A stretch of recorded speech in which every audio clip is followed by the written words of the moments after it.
Aquí tenemos el honor de tener en desafío por tercera ocasión a nuestro amigo, el economista Emilio Galván. Ustedes saben que él es vicepresidente ejecutivo de Confenagro, pero también en la actualidad desempeña un cargo en el gobierno, que es secretario ejecutivo de lo que es diría yo, la Comisión de Evaluación y Seguimiento de los Proyectos en general del gobierno.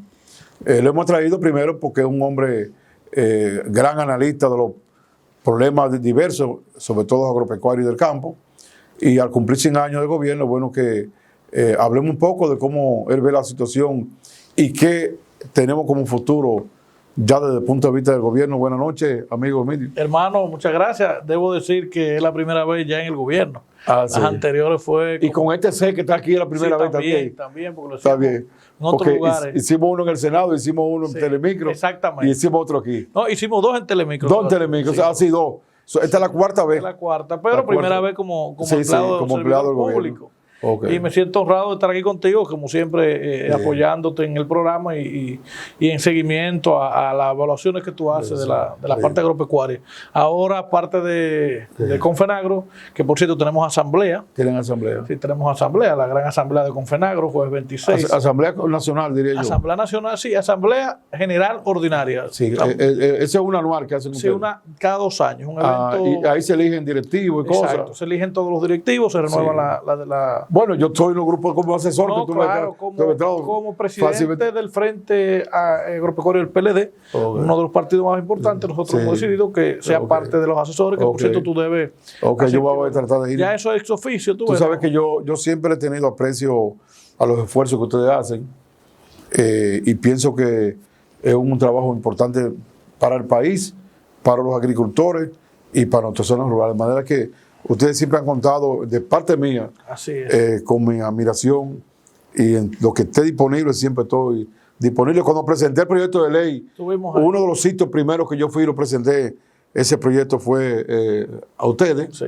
De manera que estaremos ahí. Excelente, ¿no? Y además de las funciones de Confenagro, pues ahora ocupo la dirección ejecutiva de la evaluación y seguimiento de los proyectos de la presidencia, que es una entidad nueva que estamos creando. Son proyectos en general, no tiene que ver con... Eran los de visita sorpresa y ahora son proyectos generales. Generales, sí. Ahora ya son todo tipo de proyectos, de todo índole, que estamos dándole seguimiento según el presidente nos ordena y según nosotros también vamos identificando prioridades y ideas. Obviamente está en construcción, esto es un año de preparación. Porque ese es como son unas funciones, como tú dices así mismo. Sí, nueva. En construcciones. Sí, en construcción. Incluso ahora que estamos en proceso de aprobación del MAP y todo eso, para la estructura, el presupuesto, que todavía no nos han asignado, nos tocaría para el año que viene. Son procesos todavía. Y mucha gente tal vez no sabe esas partes. El presidente lo dice mucho, la lentitud de los procesos burocráticos del Estado, pero para nosotros ha sido un año de aprendizaje, intentar hacer cosas, pero obviamente que los próximos 3 serán de grandes realizaciones, porque en nuestras funciones nos hemos dedicado a planificar, a evaluar,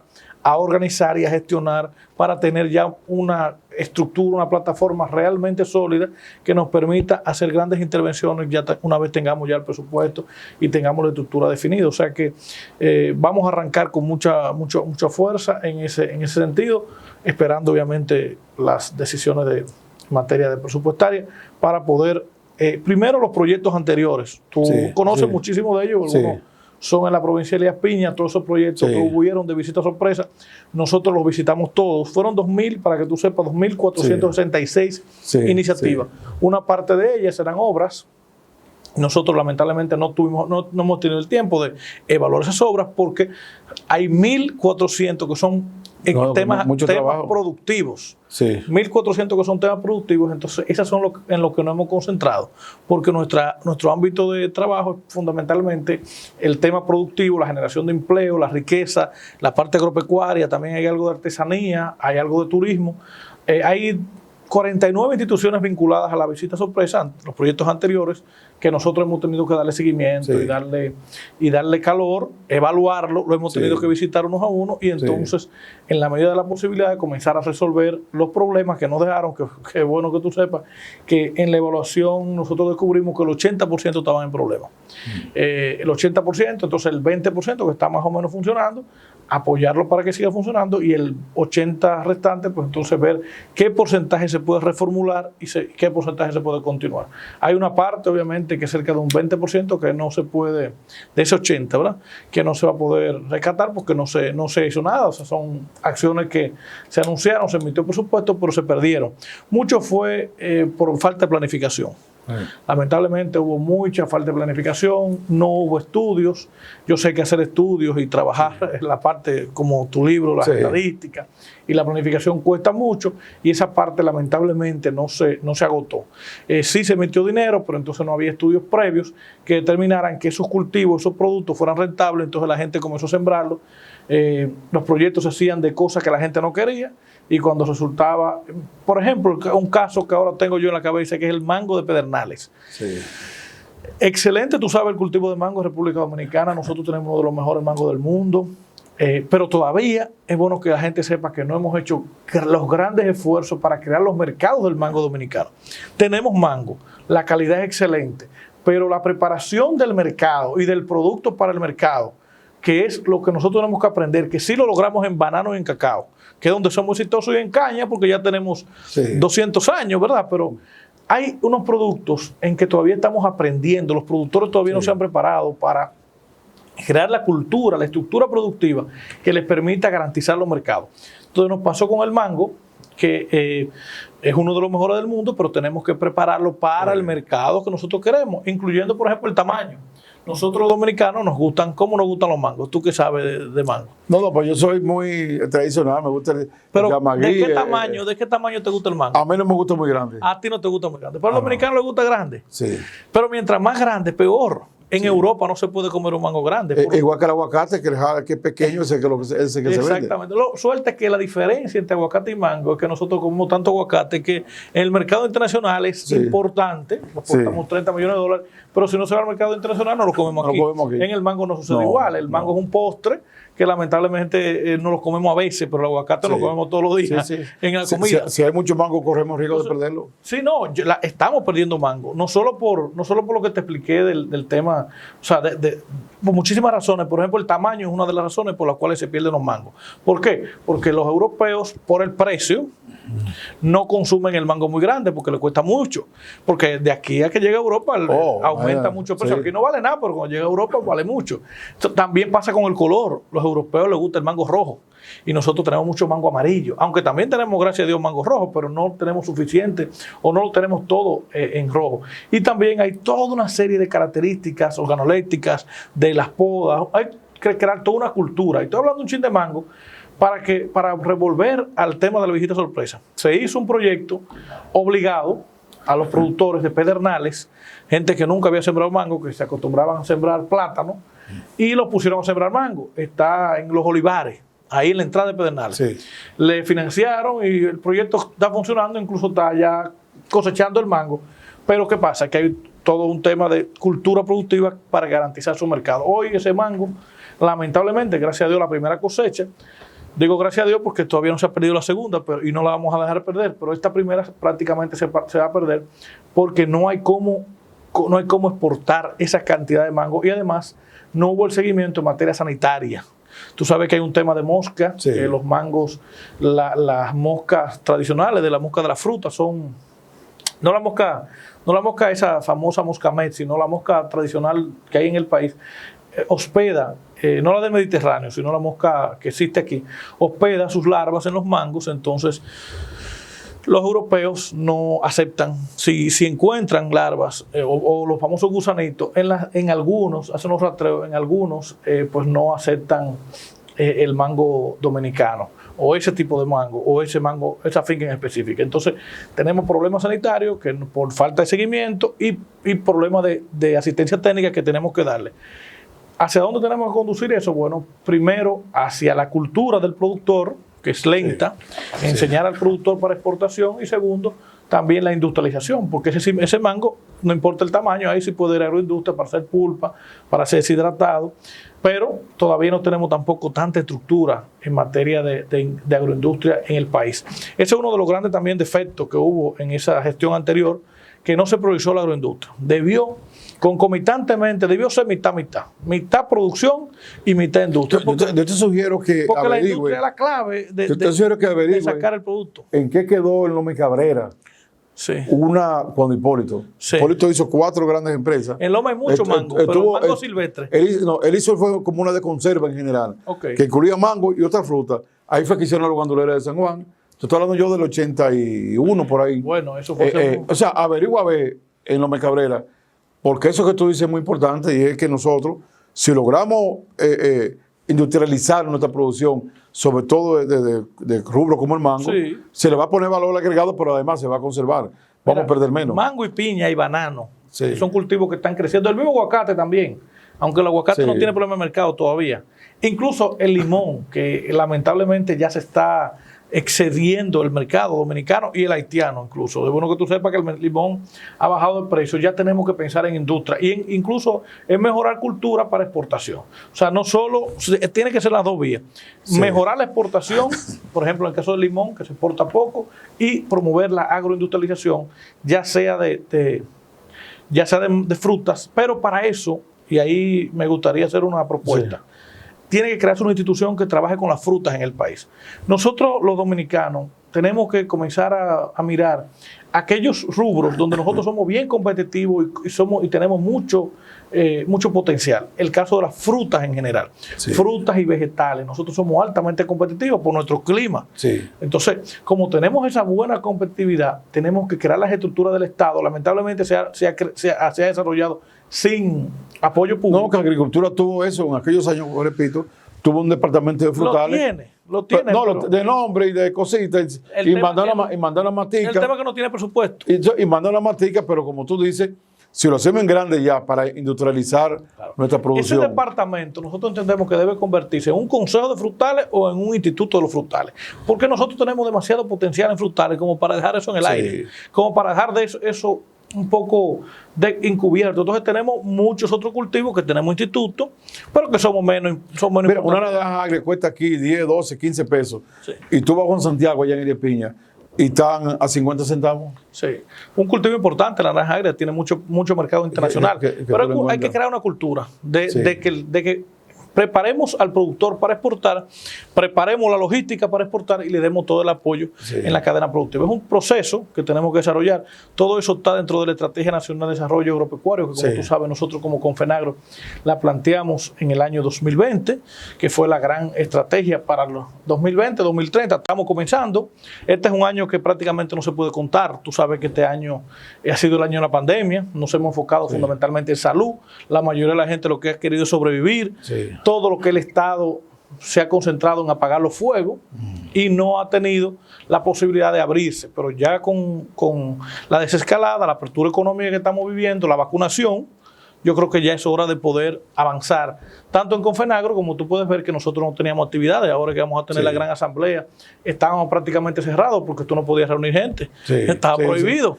La última actividad que hicimos fue cuando nos reunimos por ahí por el malecón, fue que estuvimos junto con todos. El medio me invitó con una serie de expertos y amigos agropecuarios, estuvimos ahí. Hace prácticamente un año que no nos reuníamos. Entonces ahora nos estamos reuniendo y estamos retomando todo. Y así también funciona el país. El país va ahora a despegar en términos agropecuarios. Nosotros tenemos mucha fe, mucha esperanza de que podamos impulsar los grandes cambios que están pendientes, cambios institucionales que están dentro del plan de reforma institucional que el gobierno, mismo presidente, anunció. Nosotros tenemos instituciones que, como tú sabes, ya están muy viejas. Tú mismo lo has estudiado, lo sabes. Instituciones de los años 50 que ya tienen que ser renovadas. Como fueron renovadas otras. El Banco Agrícola del 45. Del 45. Nosotros. Sí, no, y las leyes sanitarias son de los 50. Y la agricultura fue antes de los 12 años Balaguer. No, 65. Sí, antes de los 12 años Balaguer. O sea que tiene que cambiar en términos institucionales para poder dar respuesta a los desafíos. A propósito de tu programa, a los desafíos de los nuevos tiempos. Tenemos otro contexto mundial y nacional. Y tiene que haber una unidad. Por eso Abel, nuestro diputado de la Comisión de Agricultura, que del PLD, tiene, tú que fuiste senador, tenemos que hacer todo un equipo de todos los partidos. Esto no puede ser asunto de partido, para impulsar esas reformas a las leyes que necesitamos en el sector agropecuario. Yo creo que son dos leyes fundamentales que nosotros hemos identificado que necesitamos, hermano Adriano. Primero, una ley de desarrollo que es una ley de un marco de incentivos, porque no es justo que teniendo la zona franca una serie de incentivos, teniendo las cooperativas una serie de incentivos, teniendo el turismo una serie de incentivos, teniendo la industria a través de Proindustria, la ley de Proindustria una serie de incentivos, el sector agropecuario sea el único que no tenga incentivos. Esa ley de desarrollo agropecuario con FENAGRO la está trabajando, es la primera propuesta de ley, y la segunda es la ley de transformación del sector agropecuario, que es la que tú más o menos planteaste. Tú sabes que ahí yo incluyo, lo que pasa es que, el día que yo fui allá, hablando de 200 y pico artículos, no podía ponerle todo. Por ejemplo, ya que tú mencionaste dos aspectos ahí que quiero resaltar porque comparto contigo. Número uno, todos los que somos agropecuarios, de todos los partidos, de todas las religiones, etcétera, tenemos que unirnos para un sector agropecuario fuerte. Así es. Y que el que está en el gobierno, el que le tocó estar en su gobierno, tiene que saber que va a ayudar a aplicar lo que acordamos. Claro. Y el otro que vuelva hace lo mismo. Eso es lo primero. Segundo, el sector agropecuario, diferente a otro sector, viene siendo marginado desde los años 80, porque en los años 80 las grandes naciones comenzaron a derrumbar el apoyo del sector agropecuario. Entonces, por ejemplo, ¿qué yo planteo aquí en el proyecto de ley? Yo planteo que el sector agropecuario, igual que Estados Unidos, se le fija un monto. Se le fija un monto. Claro. Porque Estados Unidos cada 5 años se le pone un monto. Es que sin dinero no hay nada, ¿eh? ¿Entiendes? Entonces, si tú dices, vamos a poner ejemplo, si el coste de producción de un cultivo son 1,000 pesos por tarea y Estados Unidos con ese apoyo le sale a 600, no podemos competir nosotros. Claro. Entonces, ese incentivo que tú dices es fundamental. O si no, no hay nada. Pero además se da en otros sectores, porque a los hoteles se les da incentivo. Al sector eléctrico hubo años en que se aprobó en el Senado 1.500 millones de dólares para el sector eléctrico, se le da el transporte a todo. Algunos por ley y otros por costumbre. Y otros por costumbre. Por ejemplo, el gasoil que usa el sector eléctrico no se le cobra ningún impuesto. Pero hasta la minería. Y ahí está todo. Hasta la minería. Entonces, eso a nivel nacional. Si te va a nivel internacional, el mayor subsidio que da la Unión Europea, todos esos países europeos, es el sector agropecuario. Eso es lo que te demuestra, a pesar de que nosotros no recibimos subsidios, que el sector agropecuario dominicano es fuerte. Sí. O sea, nosotros, aunque tenemos un sector que se ha empobrecido, sobre todo los pequeños productores, por ejemplo, la gente del llano, y los cultivos, por ejemplo, que compiten con las importaciones, habichuelas y todo eso, aunque no hemos empobrecido, que por cierto va a cambiar todo eso con el aguacate, porque por ejemplo en el secado hay Hondo Valle, esos aguacates por pipa, eso van a cambiar de vida, ¿no? Aunque no hemos empobrecido, todavía tenemos un sector sólido, un sector poderoso, que lo que tiene que unirse, trabajar juntos, hacer los cambios que hay que hacer en la parte legislativa, por ejemplo, y entonces obviamente que eso se traduzca en las instituciones. Por ejemplo, el Instituto Agrario Dominicano ya hace tiempo que dejó de tener un sentido en términos de una reforma agraria que ya, como tú entenderás, después de 50 años, ¿qué falta por reformar? Ya lo que queda es el desarrollo rural. Y eso el presidente incluso lo anunció en un consejo de gobierno, estuve presente, de que se pasaría a la propuesta de ustedes, porque es una propuesta de Faña del año 2000 y de todos ustedes los agrónomos que han planteado que eso se convierta en un organismo de desarrollo rural. Entonces, así mismo... Sí, porque tú sabes que la reforma agraria que se hizo fundamentalmente en los 2 años de Balaguer, se hizo en tierra, de buena tierra, de irrigación. Y si tenemos nosotros una buena cantidad de tierra que es de calidad, ¿por qué no aplicar una agricultura moderna? Claro. Como tú dices, en ese instituto. No, y hacer converger. Yo entiendo que los parceleros de reforma agraria tienen que pasar a ser beneficiarios del Ministerio de Agricultura. Sí. O sea, es el ministerio que tiene que atenderlo porque son agricultores. O sea, hacer converger la política agropecuaria con la privada con la política agropecuaria pública. No puede haber diferencia entre reformado y no reformado. Ojalá el nuevo director del IAD lo comprenda así. Yo pienso que sí. Yo lo conozco bastante porque estudiamos juntos y le auguro un trabajo como tú y yo estamos planteando, porque todos los dominicanos queremos que las cosas crezcan, de manera que a Guillermo García, la gente le pone Francisco también, pero a Guillermo García, como lo conocemos nosotros, que haga un esfuerzo, un buen trabajo. Un gran ser humano y va a contar con nuestro apoyo. Somos salesianos. Con el apoyo con FENAGRO, con el apoyo de todos los agricultores del país, para promover ese cambio de agrario a desarrollo rural, que es hacia donde tenemos que orientarnos. ¿Por qué? Porque aunque el sector agropecuario es sólido, como yo te lo estoy diciendo, o sea, compite con países que tienen altos subsidios, sin embargo resistimos. O sea, estamos vivos. Y sin embargo, eso ha empobrecido a los agricultores, ha empobrecido a las comunidades. O sea, nadie se ha ocupado del desarrollo de las comunidades en materia de vivienda, en materia de los caminos. Por ejemplo, yo tengo un gran interés en que resolvamos el tema de los caminos vecinales, porque los gobiernos del PLD durante todos esos años hicieron grandes carreteras, no podemos negarlo. Hay muchas carreteras en el país, pero los caminos vecinales no tuvieron la atención adecuada. Pero tienen los caminos, y además los caminos vecinales son más que las carreteras, y además tienen una gran importancia en materia de producción. Pero ¿por qué no tienen los caminos vecinales una atención adecuada? Precisamente porque no hay ninguna institución que se ocupe de los caminos vecinales. Mira, trabaja con caminos el Ministerio de Obras Públicas, sí. Trabaja con caminos el Ministerio de Agricultura, trabaja con caminos UTEDA, trabaja con caminos prácticamente Indesur, la cuestión del noroeste, casi todas las instituciones trabajan con caminos, pero no hay una coordinación que tenemos que hacer para que haya una política nacional sobre caminos, que yo asumo la propuesta de Pelegrín de cambiarle de caminos vecinales a caminos productivos. Porque el valor real de esos caminos es la producción nacional. Sí, ese es el valor real. Sí. Por ahí no hay vecinos ya, por ahí no hay barrios. Son realmente caminos productivos, son los que le dan esencia a la producción nacional.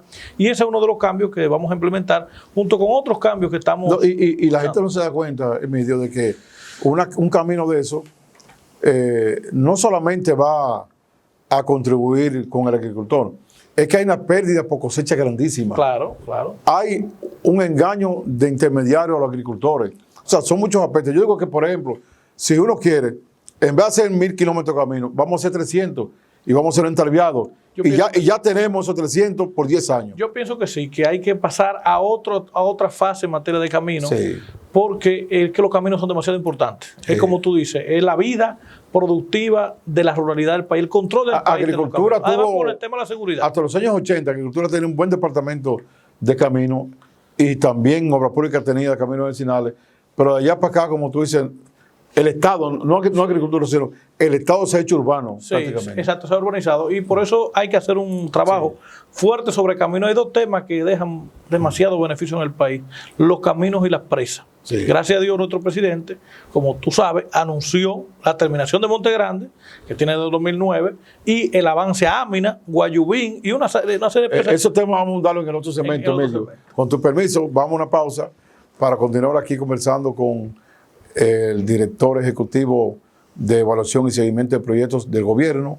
Al mismo tiempo es vicepresidente de Confenagro, nuestro amigo economista Emilio Galván.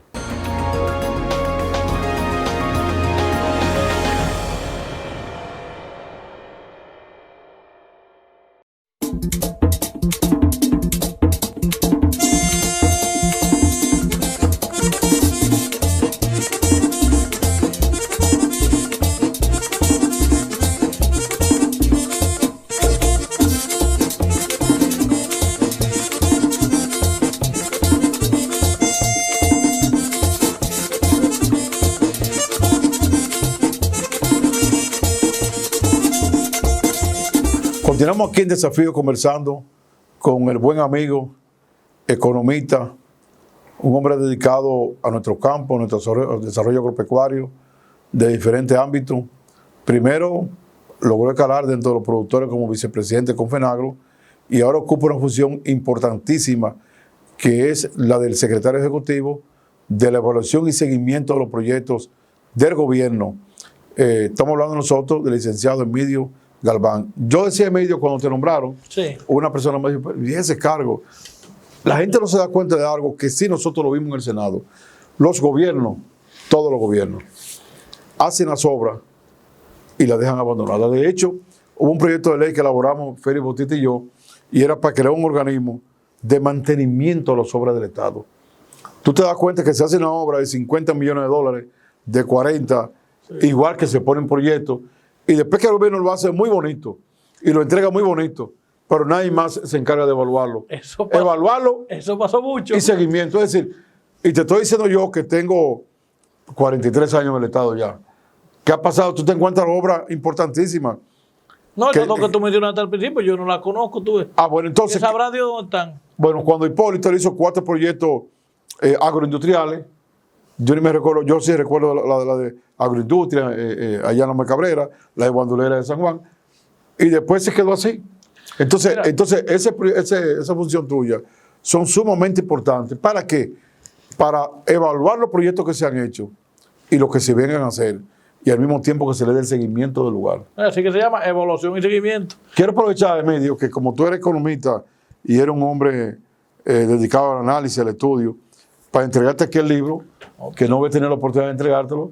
Es un libro es un enfoque hecho en el sentido de que necesitamos retomar lo bueno que ha ocurrido en el sector agropecuario, adaptarlo a estos tiempos y ponerlo a la par con el mundo. Ahí recoge las experiencias de 23 secretarios o ministros de Agricultura. Ahí yo enfoco un trabajo comenzando con la investigación, que es la que te da la tecnología, los elementos nuevos, un nuevo sistema de extensión, de capacitación, eso que tú dices, darle más industrialización a nuestra agricultura, captar más mercado, al mismo tiempo buscar mejor rentabilidad, buscar que los precios a nivel consumidor estén a niveles asequibles.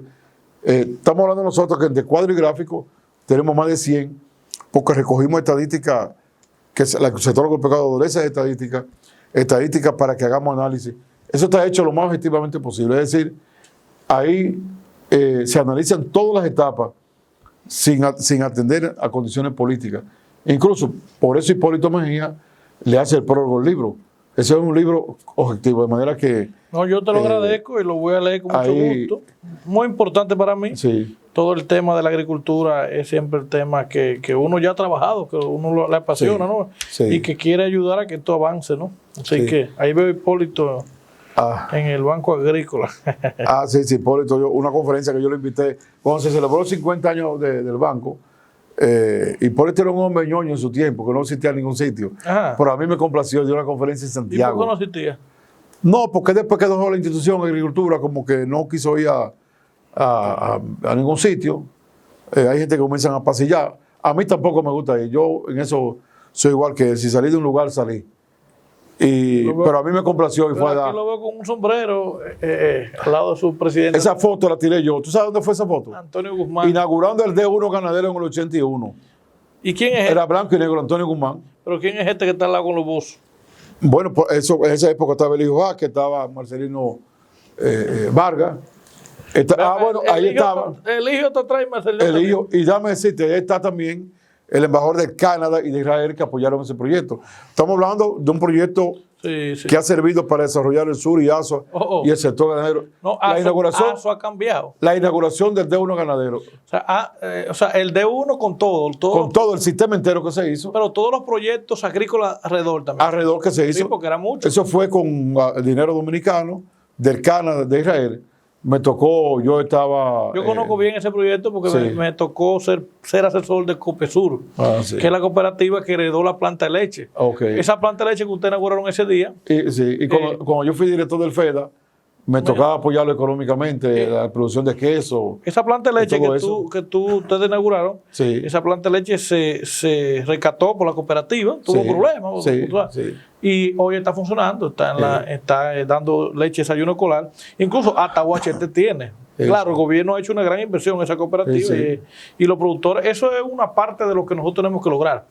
Que los productores se empoderen, se organicen y ellos mismos gestionen su producción. Porque el gobierno lo que tiene que facilitar, ser un garante, ser un estimulador, pero los que tienen que producir son los productores. Yo estoy totalmente en contra de las políticas asistencialistas. Eso de estar arando tierra, eso de estar regalando semillas, eso es un momento de la agricultura. La agricultura que nosotros tenemos que promover es una agricultura que sea rentable, que el agricultor compre todo lo que necesita con el precio final del producto.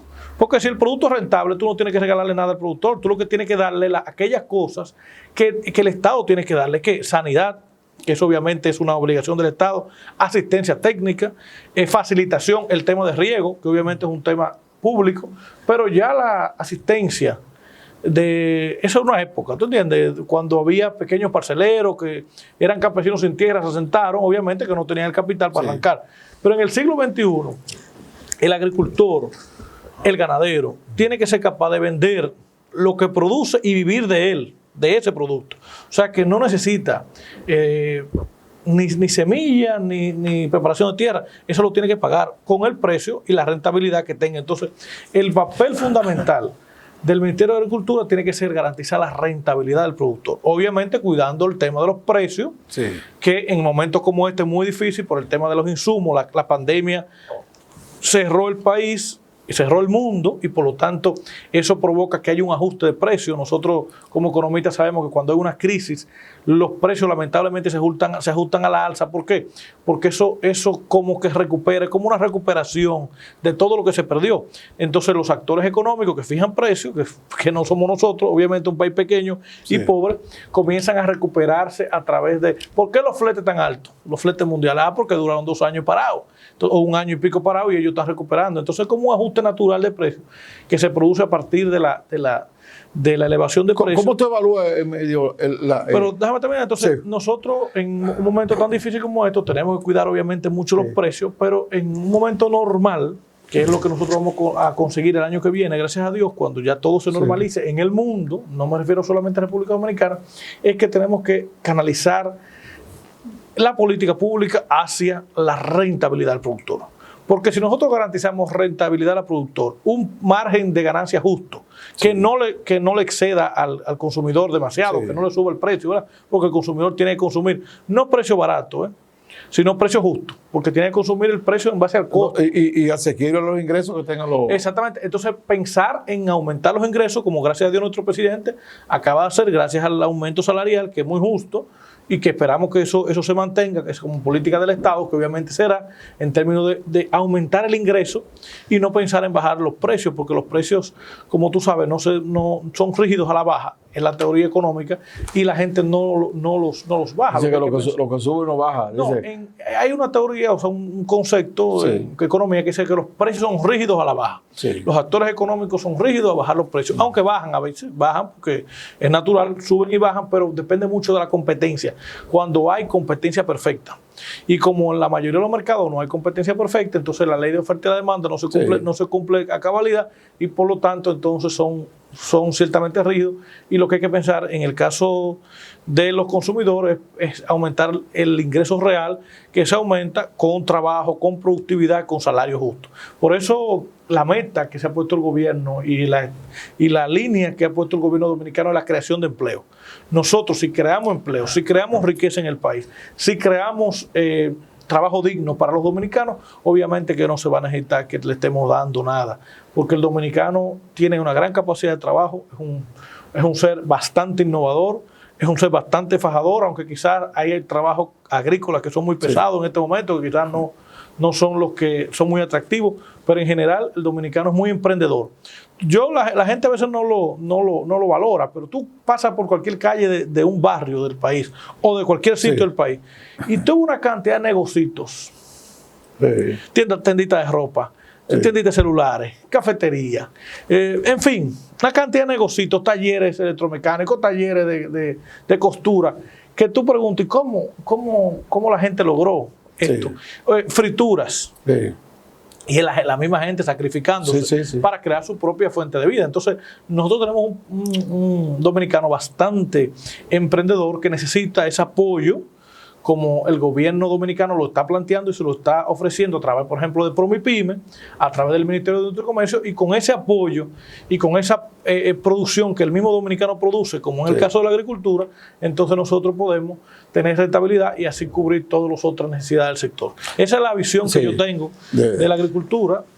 Yo quiero que la agricultura se convierta en una actividad rentable principalmente, que el productor pueda vivir de su rentabilidad. Muchos en este momento dirán, pero ahora mismo no es rentable, sobre todo el caso de la ganadería. Está bien, no es el momento de evaluar rentabilidad. Este no es el momento, es un momento de mucha dificultad, que el mundo prácticamente está en una crisis, que tenemos los precios internacionales muy elevados. Pero la agricultura no puede verse únicamente en el momento de crisis, hay que verla en todo el año y en varios años. Este año es un año difícil para el mundo, difícil para el país, pero el año que viene, entonces hay esperanza, tenemos posibilidades, estamos creciendo a un ritmo asombroso, de 14% casi, y eso obviamente se va a reflejar en los índices económicos en general del país, incluyendo en la rentabilidad de los productores. ¿Cómo te evalúa ya, por último medio, este primer año de gobierno agropecuario del presidente Luis Abinader? Y te hago la pregunta, aunque tú has venido hablando, porque aquí en este programa esa pregunta se la he hecho a muchos invitados y pienso que tú eres una persona de bastantes materiales para... Tenemos un presidente realmente extremadamente trabajador, extremadamente comprometido y no lo digo porque sea un servidor público, sino porque la gente lo puede ver, y porque lo vivo todos los días. Nosotros estuvimos ahora mismo en Valverde Más, en un consejo de gobierno, y duramos casi 7 horas sentados ahí. El presidente no se paró un momento, ni siquiera al baño. Y la mayoría nos paramos porque estábamos exhaustos de ver el trabajo que se estaba haciendo y de planificar el trabajo de la inversión que se está haciendo. Nosotros tenemos un presidente que es profundamente metódico. Eso del seguimiento que hablábamos, de la evaluación y seguimiento, es un tema que le da mucha prioridad, darle seguimiento a las cosas, porque cuando tú haces una cosa, es común del dominicano y del ser humano como que cambiar de prioridad, ¿te entiendes? Entonces tú comenzaste esto, pero mañana te surgió la fiebre porcina y dejaste lo que estaba haciendo y se te olvidó. Pero no, tú tienes anotado esos puntos y entonces vuelve otra vez en ese seguimiento, y esa es la clave de una buena gerencia, tener un seguimiento de lo que uno mismo hace y un seguimiento de las metas establecidas. Si no se le da seguimiento, no se hacen las cosas, aunque uno quiera, aunque uno invierta, aunque uno tenga deseo. Entonces el presidente tiene mucho interés, tiene mucho deseo, y ha hecho grandes iniciativas en materia de la agricultura dominicana. Por ejemplo, el tema de los 5.000 millones, que como tú sabes fue a principio de gobierno, todavía vamos a evaluar el resultado en términos de la producción. En el tema de la comercialización, el INESPRE ha avanzado muchísimo en recuperar INESPRE. Tú sabes que INESPRE estaba totalmente destruido, no había ninguna actividad. Yo mismo conocí, no había ni siquiera un mercado abierto de los 30 y pico que tenía, o de los 100 y pico que tenía, ni tenía un camión ni siquiera vendiendo en la calle, y por lo tanto eso ha sido una gran recuperación. En el tema de ganadería, obviamente el CONALECHE ha ido haciendo un gran esfuerzo para recuperar toda la política lechera, el cumplimiento de la ley y la sanidad animal. Nos llegó la enfermedad de fiebre porcina africana, que no la esperábamos, 43 años después de que el primer brote, y fíjense cómo el gobierno dominicano, a través de la Dirección General de Ganadería, ha avanzado arduamente en su control. Hasta ahora, la enfermedad, hasta el día de hoy, ¿verdad?, está controlada, y nosotros estamos entonces como Confenagro promoviendo el consumo de cerdo. Así que yo también aprovecho para invitar a los dominicanos y dominicanas que nos vengan a consumir el cerdo dominicano. Ha sido un año de dificultades para los productores, porque el tema de los costos de producción se ha disparado, razón por las materias primas a nivel internacional. El gobierno hizo una cumbre recientemente en este punto. Nosotros como Confenagro emitimos y como unidad de evaluación y seguimiento y como gobierno estamos enfrentando cada uno de estos puntos. Un año que será la preparación del año que viene, que obviamente será un año mejor para la agropecuaria dominicana. Bueno, pues muchas gracias, Medio. Espero, como siempre, que esa asamblea de cada 2 años de Confenagro se dé para su fortalecimiento, y solamente tengo que decirte que quiero invitarte a Elías Piña a ver los proyectos nuevamente. Cuente conmigo. Que vaya conmigo, porque pienso que nosotros cada vez más tenemos que trabajar para que el país siga creciendo. Cuente conmigo. Elías Piña es una provincia que quiero muchísimo. Tú tienes muchos amigos, ahí tú tienes Nelson, a Bebo, tienes muchos amigos allá, amigos comunes. A Miguel Valenzuela. A Miguel Valenzuela. Que no ha vuelto Elías Piña. Bueno, yo lo voy a llevar. Eso lo dices tú. No, yo lo voy a llevar. No, en ese gancho no me meto yo. Oye, en ese gancho no me meto yo.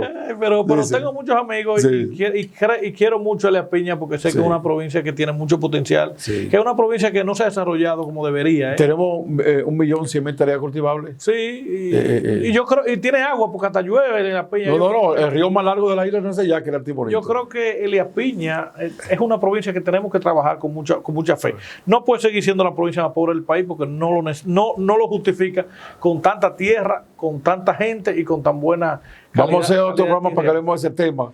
Porque no te voy a responder, pero quiero analizar contigo ese tema. Yo conozco Elías Piña el único que me falta es Río Limpio, tú sabes. Que es prácticamente de Dajabón, pero yo conozco hasta Guayajayuco. Por la carretera internacional. Te invitaremos allá. Bánica, Pedro Santana, Hondo Valle, Juan Santiago, El Llano, Juanito, y subí hasta los Calimetes. O sea que lo conozco bien. Ok, bueno, pues mucho gusto y muchas gracias, Medio. Gracias a ti. Gracias. Bueno, ha estado con nosotros aquí el director ejecutivo de evaluación y seguimiento de los proyectos del gobierno, incluyendo los proyectos agropecuarios. Al mismo tiempo también vicepresidente de Confenagro, esa entidad tan importante de productores agropecuarios del país, que tiene el próximo jueves su asamblea de cada 2 años. Y una feria, del 25 al 29. Una feria del 25 al 29, que ahí lo invitamos y ahí estaremos, en la feria ganadera. En la feria ganadera. En la feria ganadera. Ahí lo invitamos. Es muy importante esa feria, que vayan a la feria. Es del consumo de cerdo y todos los productos. Ahí estaremos, de manera que ha sido para mí un gran honor estar con el amigo economista, el licenciado Emilio Galván.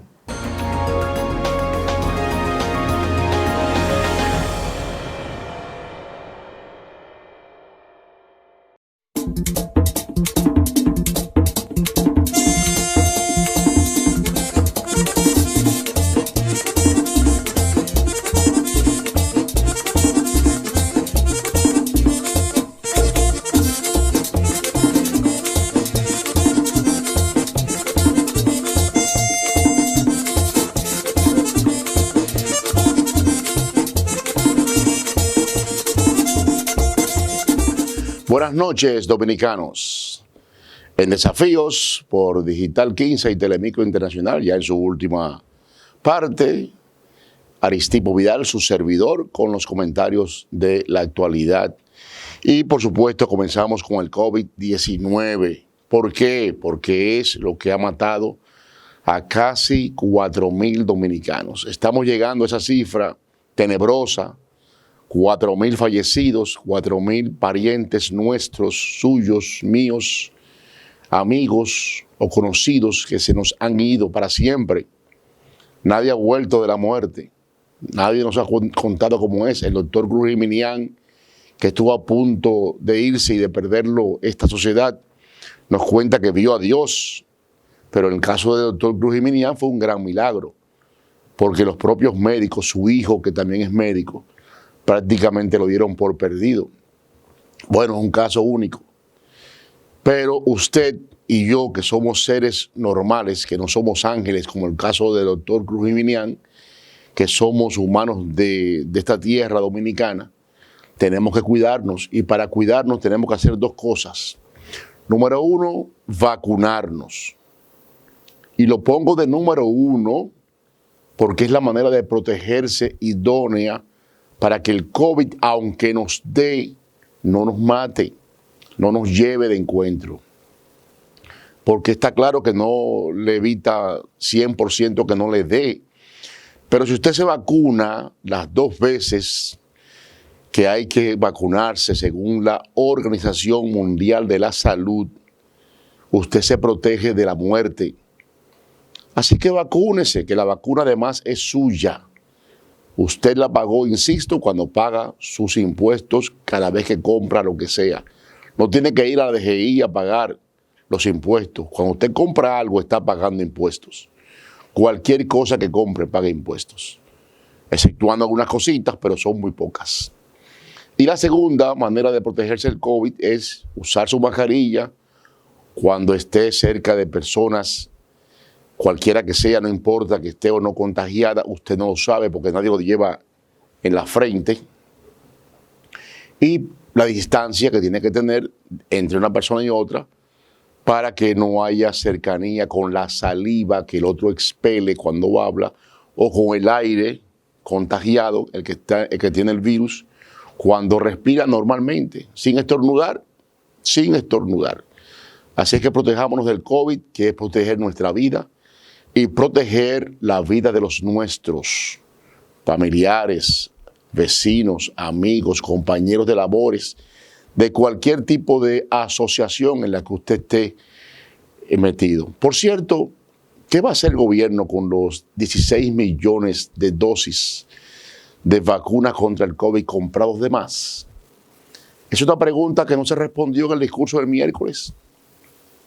Y yo espero que tampoco la respondan, aunque sería bueno responderla, porque es dinero del pueblo dominicano, hay que pagar, tomado en préstamos que ya van por los casi 15.000 millones de dólares en un año. Bueno, hablando del discurso de la pasada semana, los sondeos de todos los medios de comunicación que lo hicieron, sondeos digitales, arrojaron que la población que respondió a estos sondeos fue un discurso malo. Lo dijimos aquí en Desafíos el pasado viernes, que fue la comedia de la semana, y lo comentamos el jueves, el día después que se produjo el famoso discurso. Un discurso verdaderamente malo, como dice la población, pero además de eso, lleno de cosas que no son ciertas, lleno de cosas que prometen y vuelven a prometer. Y anoche, un expresidente de la República, de 3 periodos, aspirante a gobernarnos por 4º, 5º, 6º, 7º, 8º y 9º y hasta 10º periodos, porque ese es él, un aspirante eterno a la presidencia de la República. Si Dios le diera 200 años, él quisiera ser de esos 200, por lo menos 130 años presidente de la República. Su obsesión es superar al doctor Joaquín Balaguer, a quien nunca podrá superar. Primero porque Balaguer gobernó en 7 oportunidades. 7. Y esa persona que habló anoche tendría oportunidad de ser presidente 2 veces más, si llegara, si el país se volviera loco y volviera a votar por él, 2 veces más. Y en 2 veces lo que hay son 8 años y 2 periodos. Él tiene 3 más 2, serían 5. No alcanza a Balaguer, pero él está empeñado en ser el mayor presidente de toda la historia de República Dominicana. Y anoche habló en torno al discurso del presidente Abinader, y la verdad es que uno no entiende a este expresidente porque él es responsable de este gobierno. Él mismo dice que este gobierno es fruto de la acción que él emprendió en el mes de octubre del año 2019 cuando se fue del PLD. Él lo dice. No había posibilidad de que Luis Abinader fuera presidente si yo no me voy del PLD. Lo dice él mismo. Entonces, ¿qué es lo que habla? En sus palabras de la noche, que las vi y las volví a ver en YouTube, que es un mecanismo muy bueno para uno ver cosas que ya pasaron y que están recogidas ahí, porque si no las recogen, uno no las vuelve a ver. La mitad de sus palabras son para elogiar al gobierno, cosa que es lógica porque él es amigo del gobierno. De acuerdo con una denuncia que se hizo y no ha sido desmentida, el personal de su fundación es pagado por el gobierno. Nadie ha desmentido eso. Y estuvo en todas las redes sociales, y nadie ha desmentido eso. Pero además se le ha nombrado embajadores en este gobierno. Se le mantienen un montón de vicecónsules y de ministros consejeros de diferentes países en este gobierno. Entonces, un aliado. Se le da la segunda mayoría en el Senado cuando sus senadores, los que obtuvo con la boleta del PRM, el Partido Revolucionario Moderno de Gobierno, salieron senadores y, sin embargo, aunque fue en su boleta, se le da la segunda mayoría. La segunda mayoría en el Senado. Entonces, es gobierno. No me venga con que usted es oposición. Y luego se destapa en la otra mitad de su discurso a autoelogiarse, autobombo, autovanagloriarse o vanagloriarse de sus gestiones, que este servidor de ustedes participó en esas gestiones. Sí, yo participé en esas gestiones y no me arrepiento de ello. Yo lo ayudé a ganar. No soy el autor de su victoria, pero lo ayudé a ganar en el 96, en el 2004 y a repetir en el 2008. Y yo califico esos 3 gobiernos, esas 3 gestiones, de muy buenas, superadas por las gestiones 2012 y 2016 del presidente Danilo Medina. Porque también hay que decir la verdad, todo es números. Todo está en los números y en las acciones. Hizo un gran aporte con la Constitución que ayudó a impulsar en el año 2010 con su acomodo, porque nadie lo puede negar, hubo un acomodo para que él pudiera volver en el futuro, cuando el famoso pacto de las corbatas azules entre él y el presidente del PRD, el ingeniero Miguel Vargas Maldonado, para prohibir la reelección consecutiva. Eso le dejó la cancha abierta para volver. Pero fue un aporte en el sentido neto, la Constitución de ese año. Entonces, su discurso se enmarca en su empeño obsesivo por volver a ser presidente de la República, pero está entrampado. Está entrampado en el hecho de que es un aliado del gobierno, primero porque lo ayudó a subir, y segundo porque mucha de su gente sigue en el gobierno, incluso nombrada en diferentes cargos por decreto. Ese discurso, para mí, es lo único que tiene que decirse. Para todos ustedes debemos decir también que hay que cuidarse de la temporada ciclónica de este año. En este momento hay 3 fenómenos en el ambiente, 3 fenómenos. aparte del polvo del Sahara, que es el que mantiene el calorazo que estamos sufriendo en estos últimos días, es el polvo que viene del desierto de África, el más grande del mundo, que se llama el desierto de Sahara. Y eso, cuando arropa la atmósfera sobre nosotros, nos da un calor terrible. Por eso el calor que estamos viviendo. Entonces, hay un fenómeno que está por Venezuela. Lo dijimos ayer. No creemos, no somos para nada meteorólogos ni nada parecido, pero sí pensamos, por la historia que hemos visto, que es un fenómeno que está tan bajito, está pegado a Venezuela, en la costa venezolana, no debe venir para acá. Pero hay dos más que vienen por el Atlántico, procedentes de África.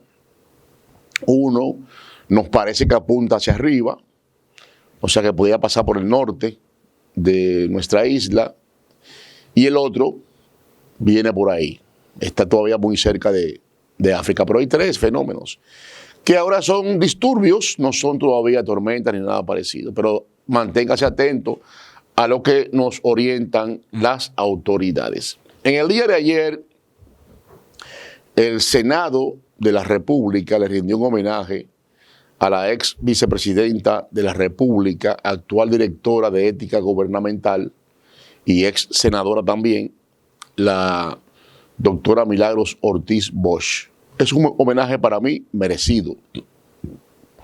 La doctora Ortiz Bosch, sin duda alguna, es una figura que ha aportado a la sociedad dominicana y a la política dominicana. Tuvo la oportunidad de ser presidenta de la República, pero se encontró con un monstruo de la popularidad llamado Hipólito Mejía en el año 2020 y aceptó ser su vicepresidenta. Ahora bien, ese acto merecido que la doctora Ortiz Bosch acudió y agradeció con palabras, yo pienso que justas, tiene una particularidad que nos hace ver que el presidente de la República, Luis Abinader, va a todo. ¿Qué tiene que buscar el presidente de la República en un acto de homenaje a una funcionaria de su gobierno? Nada. Él no está entendiendo todavía el rol que le corresponde al presidente de la República. Es un imitador permanente del presidente de El Salvador, Nayib Bukele. Ese acto, búsquense en las redes sociales, ese acto del miércoles es un acto casi idéntico a uno que hizo Bukele recientemente en El Salvador. Entonces él va a todo. Si usted lo invita a un cumpleaños de su muñeca, ¿es capaz de ir? Porque va a todo. Y él tiene que entender que no es tarea de un presidente de la República estar en todos los escenarios que lo invitan. Se delega en la vicepresidenta o en un ministro de algo parecido al caso que se le invite. Si es de turismo, de turismo. Si es de algo que tiene que ver con industria, el de industria. Se delega, pero él va a todo. Entonces, las famosas 16 horas que trabaja, hay una gran parte que no es trabajo.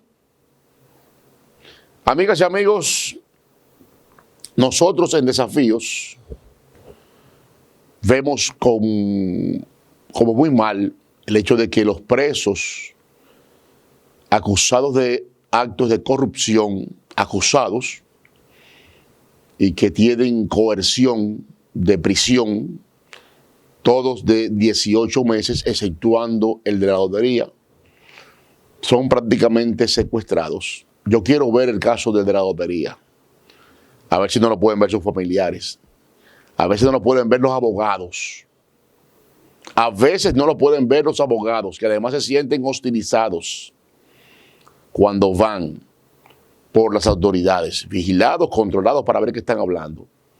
Un preso es defendido por un abogado y tiene derecho a hablar en privado con su abogado sin que nadie lo esté espiando.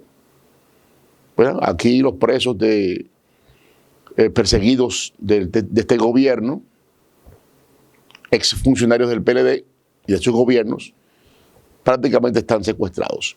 Mañana hablaremos de muchas cosas más, incluyendo la propuesta del gobierno para hacer consenso en materia de reformas. Así pues que hasta mañana, dominicanos, si Dios quiere.